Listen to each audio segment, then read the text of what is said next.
know what? Let's do an online promotional video with some soul. This is how we do it.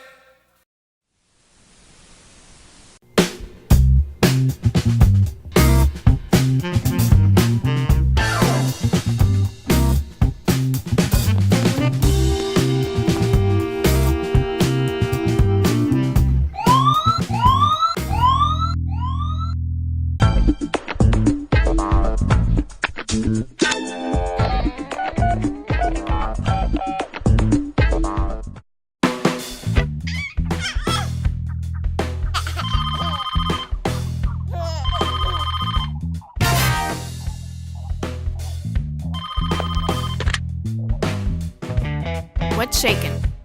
Holiday Soul Party. It's on. Right on.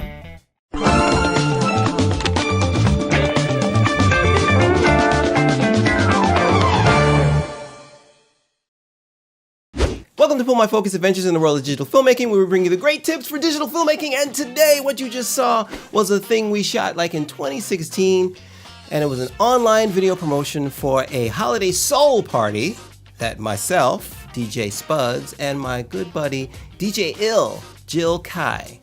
We hosted a party that happened back in 2016, spun some soul music, some Aretha Franklin, some Stevie Wonder, you know what I mean, some Marvin Gaye, some good shit. How did we do it? Well, I don't get too into the technical details on this one because it's actually quite simple. We wanted to shoot something short and cheap and good and memorable so that everyone will understand, come on to the party because it's going to be fun. So as far as equipment is concerned, all we used was my Canon 5D Mark III and a Zoom H5 recorder for the little bit of ADR that we did. And that actually was ADR. I'll show you where it is.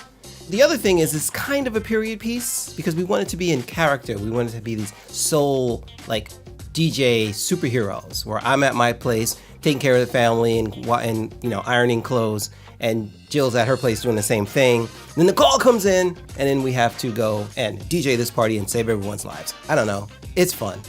We had to pick costumes. The one thing I wanted to be very sure of is our costuming. Everything else is kind of set in current day, but we're obviously, you know, we're locked to the soul era. So for Jill, we went to Amazon and just looked for 70s outfits. And boy, there were some crazy ones, but we picked this one.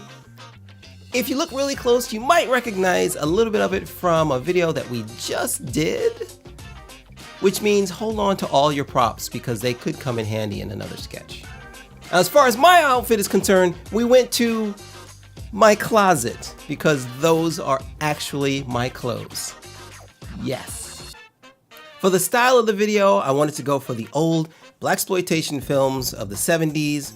Anyway, movies like Shaft and Uptown Saturday Night and Cleopatra Jones and the Casino Gold, you know, the good ones, the ones with like Jim Kelly and stuff. But one of my biggest influences is actually Black Dynamite that just came out in like 2005. I knew what my final shot was gonna be and I knew what kind of like look I wanted to have for the video. It was a shot of me and Jill walking down the street with the split screen, just being awesome. So I kind of worked the rest of the script backwards from there, from that moment. How do we get to that moment where we're walking to the venue? And one of my favorite shots in the video was the scene where Jill picks up the phone, DJ picks up the phone, and I'm talking to her on the split screen. And that's a classic split screen like optic. Obviously, we're not using an optical bench to do this kind of stuff. We're using Premiere and it's much easier. But I wanted to get that look of the split screen.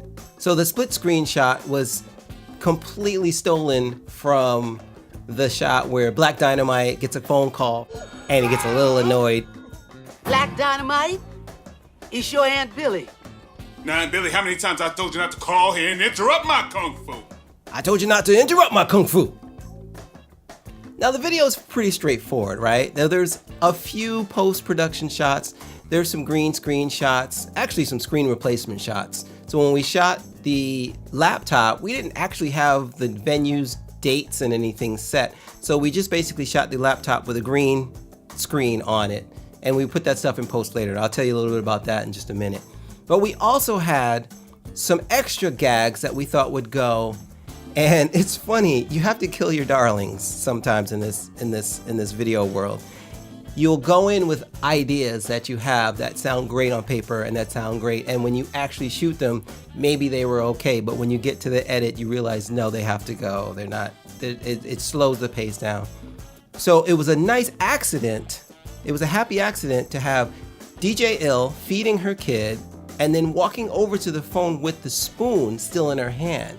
Now, in the next scene, after she hangs the phone up, she's supposed to throw the spoon at her husband. He catches it and then gives her a look like, oh, honey. But so many times I tried to make this shot work and it just didn't work because it slowed everything down. At that point, I think we got the gag. So now it's time to kind of exit the video. So what was nice was she had a prop to play around with in that shot, which added a little more kind of realism to the shot. If you could be real about walking around in 70s outfits all day. Post-production, screen replacements, like I said before. So the laptop I brought into After Effects and then just basically used key light to mask out and create the computer screens. That's pretty straightforward. There are a lot of tutorials online, and there's actually tools that are even better than the tools that exist in After Effects for doing that. So I highly suggest maybe looking online, or if you want me to do one, I'll be happy to. Let me know in the comments below. The dialogue, the only dialogue we had was ADR. And this is nice because we were able to shoot the entire video without really worrying about sound. That took a load off of us. But then right at the end, when we were done shooting and everything, Jill and I ran to a quiet room. I think it was her husband's office in the house. I grabbed my Zoom H5 and we just recorded the 3 lines of dialogue that we needed in basically the same timing that we wanted. 3, 2, 1. What's shaking? Holiday Soul Party. It's on. Right on. The exteriors were all shot by us, except we forgot to get an exterior of DJ Ill's house. And in retrospect, it's probably kind of good that we didn't get an exterior of her house. So I ended up going to Pixabay. Now this is a place that Frank just recently found out about, and it has tons of stock footage that's free for you to use. But check it out, pixabay.com. You can find some cool stuff. So that one shot of the exterior of the house was off of Pixabay. All the music came from the YouTube audio library, and the library is getting bigger and bigger every day.